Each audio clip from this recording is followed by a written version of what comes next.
Hey, what's going on, everyone? This is my official predictions for the Elimination Chamber 2024. The pay per view is taking place next Saturday morning. Yeah, Saturday morning, man. Saturday morning over here in the United States, 5 a.m. Eastern Time, 2 a.m. Pacific. The WWE, they've done shows, in Australia before. I think the last time they've done a show this magnitude in Australia was the Super Showdown show when they did a Undertaker versus Triple H, and it was built as the last time ever, and it led to that the greatest tag match in the history with DX versus the Brothers of Destructions. If you know, you know. But years later, here we are in this new era that many are calling for the WWE. So pay per view is pretty much finalized at this point. So we're not going to waste time. I'm going to get straight into it. I'm going to kick off the predictions with the tag team match play. It's going to be for the Undisputed Tag Team titles. This is Finn Balor, Damian Priest of the Judgment Day versus Pete Dunne and Tyler Bate. Pete Dunne and Tyler Bate won the tournament to decide to deserve this opportunity, rightfully so. Should be a really good match between two really good teams. Now, I will say Judgment Day are going to retain the titles. Now, Pete Dunne and Tyler Bate, uh, they're going to come close, but it ain't going to be enough. I think Judgment Day retains the titles, and that's kind of pretty much how I see this match going. Judgment Day wins and retains, and there you have it. But it will be a strong showing for the Pete Dunne and Tyler Bate. Now this is not a match. This is a segment. It's the Grayson Waller effect. Grayson Waller is going to have Cody and the world champ Rollins on the show, and they're doing this segment. Obviously, I feel like to not only just feel up the fact that it's Grayson Waller's like home turf, so we got to have him on the show, but to continue this build up for WrestleMania. With Rollins pretty much aligning with Cody, I can definitely see, particularly after what happened on SmackDown after last night, as I'm recording this video with The Rock calling out Cody and saying that Cody's not going to finish his story and all that. And there have been rumblings and reports that night one could very well be a tag match between Cody and Rollins, between The Rock and Roman. And the reports even say that The Rock was the one who pitched the idea. I could very well see Cody and Rollins calling them out in this segment and saying, hey, let's do it at WrestleMania. Let's do a tag match at WrestleMania. So they could very well do that in this segment. So, like I said, that's kind of how I see the segment going out. But it should be a good segment for the crowd and all that good stuff. I think this is going to be the main event right here.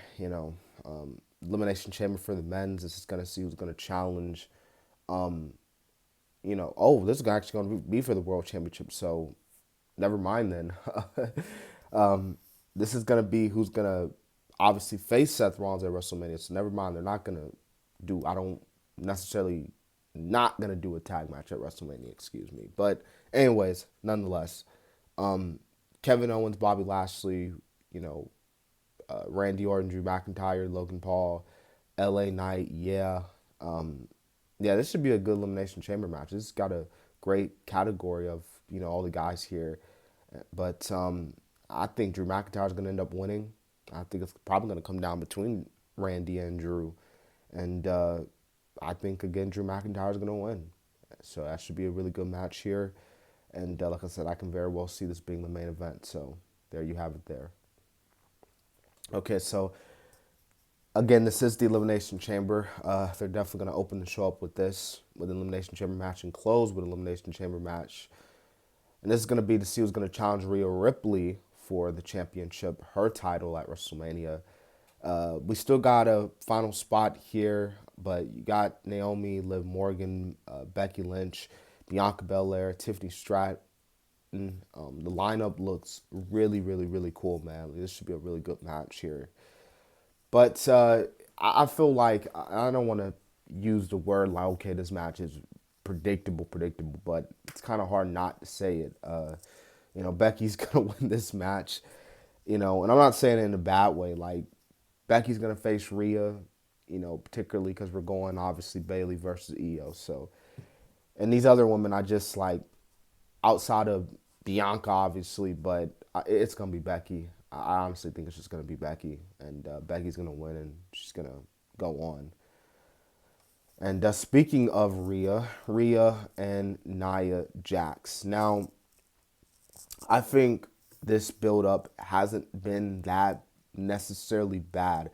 You know, they're really presenting Rhea as a kind of a tweener here. She's not a full baby face, but she hasn't really displayed a full tendance in this build up. You know, Nia has definitely been the full heel of this build up, and honestly, rightfully so, because like with Rhea, I mean, again, they're in Australia. Rhea's gonna get a freaking John Cena, freaking Hulk Hogan reaction when she comes out.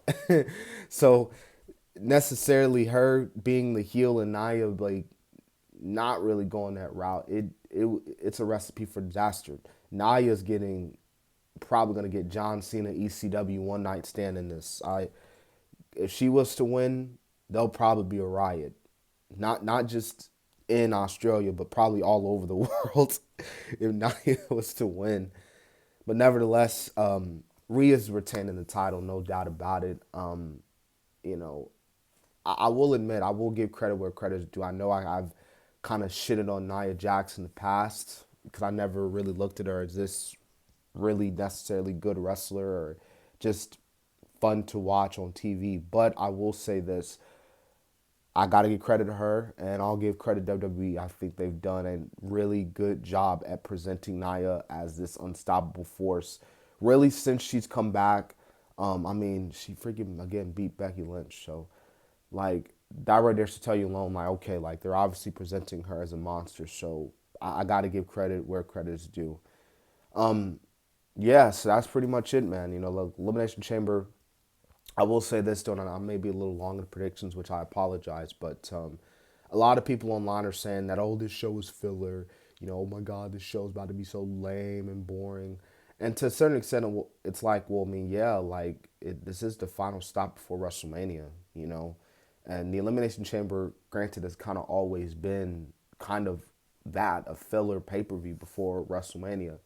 But the WWE, they tend to take these shows and they tend to make them good.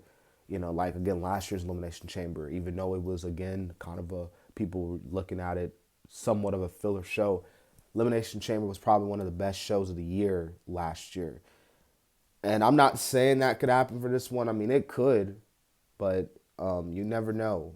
And WWE, man, they tend to take those words and say, oh, I took it personal, and they make it a great show. So we'll see what happens. Elimination Chamber, again, 5 a.m. over here, so I don't got no problem with that.